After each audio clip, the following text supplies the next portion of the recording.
Hey everyone, I'm Sam the Miracle, and let's create some miracles today. So I'm pretty sure your mind hates me. You may personally not know me or have any opinion, but I can assure you your mind hates me. You know that mind that creates chaos, mayhem, suffering, pain, that controlling part of the mind. And we're not even aware that we're being controlled by the mind, that we're being dragged all over the place. But we have no idea of this because we don't have that realization that we are not our thoughts. We're always told to cherish our beliefs, our opinions, because that's who we are. But in truth, we're not our thoughts. So your mind doesn't like me. The mind doesn't want to give up control. And the fact that you're watching this makes the mind very unhappy. The mind is very happy dragging you around like a wild dog on a leash, pulling you here, there, everywhere. If you're finding yourself very reactive, very stressed, getting panic attacks, they're all indicators that you're wrapped up in the mind and you might not even have awareness of that. That's fine though, but don't beat yourself up. Be kind, be gentle with yourself, and realize it's just a thought. It's just a belief. It's just an opinion. It's not who I am. So over time, you will get some distance from this inner voice, this chatter that is telling you you're not good enough, that you're not worthy enough, that this should not be, all these stories, all these things that may put you in a place of victimhood, blame. So how do we get out of that? It's by learning to be present, fully present to this moment. And you might not even be aware that you're not present. You could just be following along this chatter.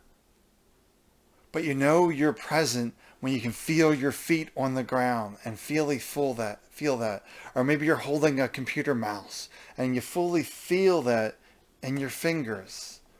Then you're really here fully in this moment.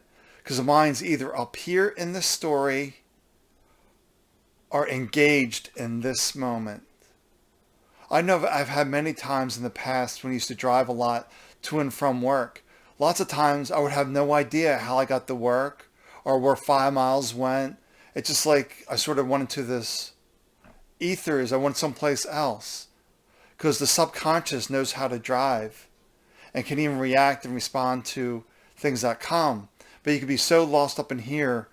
And it definitely, if you're talking on a phone and driving, even if you're doing one of those hands-free speaker phone things, you're not here. Because the conscious mind cannot multitask. So it's usually the subconscious that takes over. And the conscious mind does whatever. So you're not really fully here. So that's the first step to get out of that mind that it's not happy about. Oh, I want you to pay attention to my story. No, you want to pay attention to who you truly are. That this within you knows what's best for you. So it's learning to be present. It's learning to know who you really are. That you are a consciousness. That you are the one that sees through your eyes. That hears these words. That touches this mouse. Or senses the touch of the mouse. Because we have this body. We have this mind. But they're not permanent. If they're not permanent, they can't be a part of the real you. Because the real you is just energy. And it was never born and never dies. It's in this body, and who knows what will be next time this body drops. And it will drop. So the body and mind are not permanent. But your consciousness is. So if you're watching this channel, congratulations. You're doing something the mind is absolutely not enjoying. The mind wants to continue to drag you around, create this mayhem, this chaos, this suffering, this pain.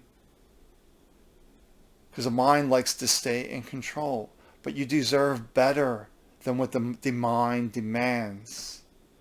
That you can have anything you want. That there's infinite potential, infinite possibilities. We just have to let go of the comparison or the mind insisting that this should not be. Well, why not? What makes you exempt from, this situation? We're all humans. We all go through pain, suffering. That's part of life. But through those experiences, we grow. We can learn who we are outside of that pain experience, that suffering experience. We can learn from that because there are no mistakes in the universe. That everything's in order in ways that we cannot explain. And we probably don't like the order that it's in.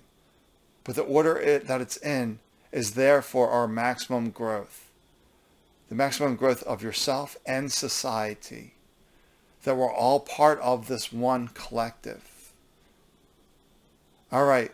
Well, take good care of yourself. Keep doing what you do, one step at a time. Bye for now. Talk to you tomorrow.